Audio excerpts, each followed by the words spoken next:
Hey guys, it's your boy Pat from Pat's Facts and More. Been out here working in the garden all morning. It's another one of my hobbies. I figured I'd let y'all in on more than just good bourbon and cigars and all that. I like to get out and garden a little bit. It's been raining here we're in North Carolina. It's been raining the past few days. You'll have to forgive me. I hadn't cleaned this garden up. I've been inside and hadn't been messing around with this garden because of the rain. I've got the weed, but I'll give you a look at what we're working with out here. All right, I got a bunch of plants in pots that I started small. Some Thai basil over there, tomatoes, a couple peppers, some jalapenos. I've came out here and harvested this morning, so you can already with a lot of the stuff we've already picked. This is a transplant that didn't do so well, so we're just I got a dill plant over there. Got some potatoes in a grow bag, some peppers. These are all kind of small. They were late starts. I've got a couple more tomatoes, different ones. I'm a big tomato fan, so I've got everything from Hartman yellow gooseberries to my favorite Cherokee purples to German Johnsons, Romas. I've got purple bumblebees. I've got all different types. These are actually that's a lemon boy right there, and that behind the two behind on the other poles are volunteers that came up from our garden last year. I transplanted them over and just got them started. And they're all pretty healthy. I mean, I've got a little bit of fungus on here I've got to address, but I've got some tomatoes down there. This is another transplant that didn't go so well. It was a late transplant. Remember some of my daughter Cam's carrots. Over here I've got some celebrity tomatoes, and they're off to a good start, and they've got tomatoes down in there. I've been out here tying up and moving things around and getting everything squared away. It was, like I said, the rains had everything kind of out of control. They're full of blooms and blossoms. Get over here, these are the Sweet Million. It's more of a cherry tomato. And my sister Donna put me on these cherry tomatoes. I was always about the beefsteaks, and then I started eating these cherry tomatoes in my salads, and they come off, they get huge. They put off all season long. Again, the Sweet Million and the purple bumblebee, and there's one in the middle in there, in between that pole and there is a sun sugar. Come on around. We're getting to my favorites. Yeah, them big boys is hanging. Got the good old North Carolina Cherokee purples, and these bad boys are loaded. I'm just counting the days, hoping I get to enjoy these plants. And it's not there's another little sun sugar in there, but it's gotten engulfed by these plants, and these big Cherokees are just shading it out so it's not getting so much light. Move over here, this sprawl out here. These are this is a sweet Siberian watermelon, and there's a little juvenile right there that you can see right there getting started. And there's canary melons, and last year was my first year growing melons, and I had some success with it, so I just kind of let them sprawl. Again, it's been raining, so I've got to get out here and clean up. Get over here. These are my beautiful Swiss chard. All right, moving on from that Swiss chard. Well, the Swiss chard, like I said, is one of my absolute favorite greens to grow. It's a beautiful plant. We use it like cream spinach. I'll cream it. Use it like any other green. Down here on the end, I've got a couple different types of peppers. Those are, I think those were purple bells that I put them late, but they're coming along. Right there, we've got some peas. Got some sugar snap peas for salads. They're not really a warm weather plant, but they've persisted. All right.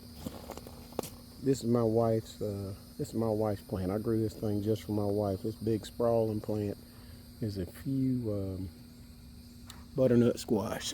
I found a recipe and I started making a butternut squash a few years ago. And there's a couple tomatoes. There's a old red one down in there. Got a little something on there I'm about to treat. But that mushrooms that are in there, I'm not growing mushrooms. Just lets you know that you've got wood decomposing in your compost blend, and that your wood's actually pretty healthy. These three tomato plants here are volunteer tomatoes that I rehomed. I think these are purple bumblebees. Purple bumblebees kind of took over. Speaking of bumblebee, there's one of our garden friends right there on these pepper plants. These 4 are serrano pepper plants. I do like peppers, and I've probably got a couple of them hiding in here. If I can, there's one. They're fruiting, so they're starting to produce peppers. Back over here, let's see. Actually, there's a couple little cantaloupe plants mixed in with here, but I haven't seen anything on them yet. But butternut squash are doing absolutely great. And we're going to probably have a lot to give away for friends and such for that. Coming back over here, these are my beans. I've got a couple oak plants along the back.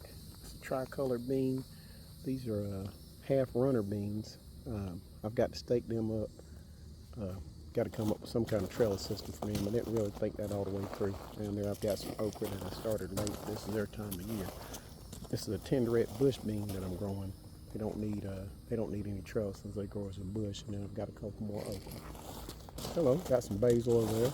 Got a couple red tomatoes on this sweet million plant. One more sweet million that I put out. Some marigolds that I put out.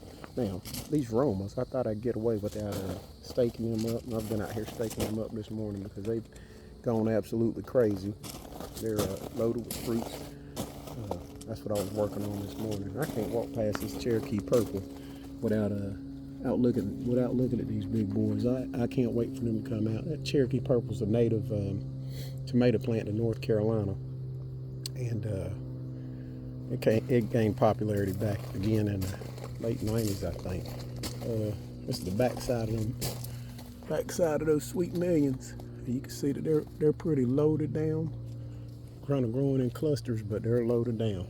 Now this plant here, this is what's called this is a tomato that came from Russia. It's called a black Krim. Not super popular around here, but it's not really the best growing. These are all heirloom tomatoes, but I can make them work. This tomato ends up with a dark flesh, and the neat thing about it, it tastes like it's been salted when it hasn't been salted. So if that's your thing, got 4 of those on the outer perimeter of this garden. But right in the center is my daughter's favorite. She likes that German Johnson. So we don't do a garden without throwing a German Johnson in there for Cam. Y'all send her a shout out on her page, Cammy Hammy 1. All right, coming back over here, I've got some peppers. They're struggling. They're not doing so good. The heat just turned on, so they're just starting to do a little something. There's a little bell there. These are rainbow bells here on the back. Next row was I staggered them. I put these peppers in rows. These are red bells down this row. Now the banana peppers ain't having no problem. They're doing their thing. And then this very last one, this thing fruited when it was super small. It's a giant Marconi. That thing, the pepper was as big as the plant. I probably should have pulled it. That's a red ghost pepper right there. That's a little habanero right there. Then this stuff coming out here, I've already picked these. These are zucchini, and these are all beans. This is a volunteer, another one of those purple bumblebees. It volunteered up, so I just went ahead and staked it up. But as you come through here, these are zucchini. We've got some yellow straight neck squash. Like I said, I've already went in and harvested. And those Japanese beetles have been tearing my beans up. You look, see those? I come through out here in the morning, and anything perpendicular, I can tell are the cucumbers that are on the vine. So I've got 3 different types. I've got a bait alpha, a poinsett, and a pickling SMR. Coming on around here, these are more squash. I had a fight with a vine boar. He got one of them. Well, he got 3 of them. And, I was able to save 2 of them. This guy sprawling out was one I saved. He's been really productive. Now, he squashed it over on this side. There's a good example. I think this is one of the pickling ones, and there's a better look at these cucumbers up close. But this bait alpha, smooth skin, It's an Armenian cucumber, and it doesn't require it only produces female flowers, doesn't require a male.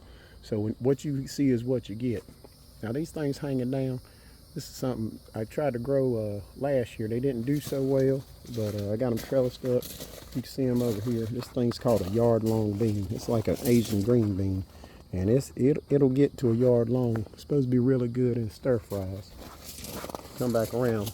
These are striped zucchini right here. And I've already harvested for today again.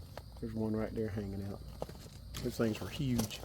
There was one that was hiding under there. And it's probably long. I can show it to you when I get over here, but as long as my forearm, I'm probably gonna have to make bread out of it. There's some little zucchini down in there. That one right there, I don't know if he got all the way pollinated. I might need to pull him out of there. But this plant absolutely, these took off. These are white scallop patty pan squash. Trying to see if I got some in there.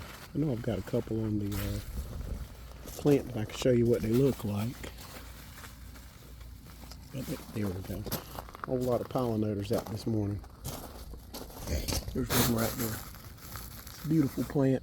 That one back in the corner is yellow, and the one in front of it's yellow. That makes yellow patty pans, and these make white patty pans. You can tell by the flower production on these things. They've been going crazy, but a lot of male flowers. Not so many. There's a female right there. You see those ones like that are small, that have a flower, but a little fruit behind it. That's a male. That's a male. That's a female. When that female opens up, you can take that male, peel those petals back, and take the pollen and just rub it on the inside and pollinate it. Self-pollinate your plants. That's well, guys, that's my garden. That's where I spend a lot of my time in the summertime, out here harvesting and taking care of these plants. Hey, I'm glad to have you guys along for this journey. Like I said, this channel's more than cigars and cars and all that. Got a lot of hobbies, and I'll be happy to bring you guys along. Have a great day.